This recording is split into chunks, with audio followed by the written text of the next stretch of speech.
Sekitar 7 abad lamanya, Islam berkuasa di Spanyol. Sejak pertama kali masuk ke Spanyol hingga akhirnya terusir, Islam telah memberikan kontribusi yang besar bagi kemajuan Spanyol hingga saat ini. Islam membawa kemajuan dalam bidang intelektual seperti sains, fikih, filsafat, kesenian, musik, hingga bahasa dan sastra. Selain itu, Islam juga memberikan kemegahan bangunan fisik seperti yang dapat kita lihat di Cordoba dan Granada hingga saat ini. Pada awal kekuasaan Islam di Spanyol, sekitar tahun 711 sampai 755 Masehi, kondisi politik belum mencapai stabilitasnya. Setelah sebelumnya penduduk dipimpin oleh pemerintahan kerajaan Gotik yang tidak adil, berbagai macam gangguan masih terjadi baik yang berasal dari dalam maupun dari luar.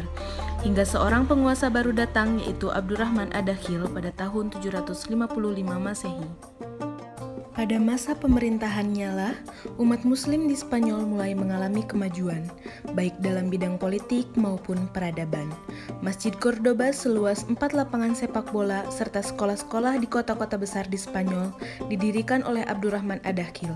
Sampai saat ini, Masjid Cordoba dikenal dengan masjid terbesar di kawasan muslim Eropa.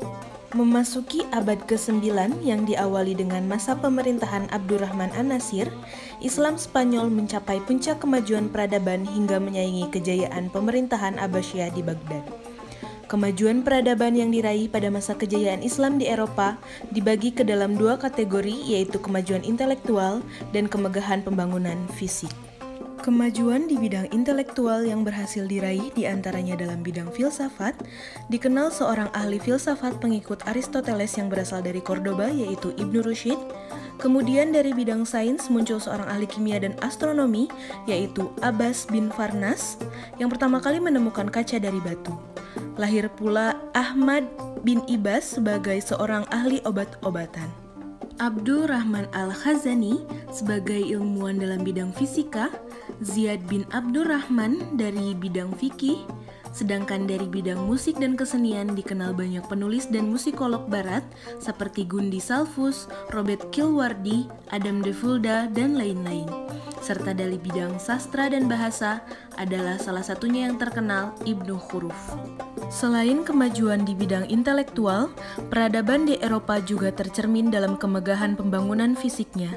Dua di antara bukti nyatanya yaitu kota Cordoba dan Granada. Cordoba dibangun dengan begitu indahnya oleh para penguasa muslim. Sebuah jembatan dibangun di atas sungai yang letaknya ada di tengah kota. Taman-taman dibangun dihiasi pohon-pohon yang diimport dari timur. Di sekitar ibu kota berdiri istana-istana yang memperindah pemandangan di sana. Setiap taman dan istana diberi nama masing-masing. Selain itu, Granada sebagai kota terakhir yang dikuasai Islam juga menjadi bukti kemegahan bangunan fisik pemerintahan penguasa muslim. Di sanalah Istana Alhambra yang megah berdiri. Kemegahan dan keindahan Istana Alhambra menjadi puncak tertinggi kemegahan arsitektur Islam Spanyol. Eropa saat ini berdiri sebagai bangsa yang besar dengan kemajuan teknologi yang pesat. Namun hal tersebut tidak dapat dipisahkan dari peran Islam yang sempat berjaya di sana. Banyak campur tangan Islam dalam mempengaruhi peradaban Eropa hingga Eropa menjadi seperti saat ini. Eropa banyak menyerap peradaban Islam baik dari segi politik, sosial maupun ekonomi di Spanyol. Spanyol menjadi bukti nyata khazanah ilmu pengetahuan Islam. Di bawah kepemimpinan Islam, Spanyol jauh meninggalkan negara-negara tetangganya, terutama dalam bidang pemikiran dan sains.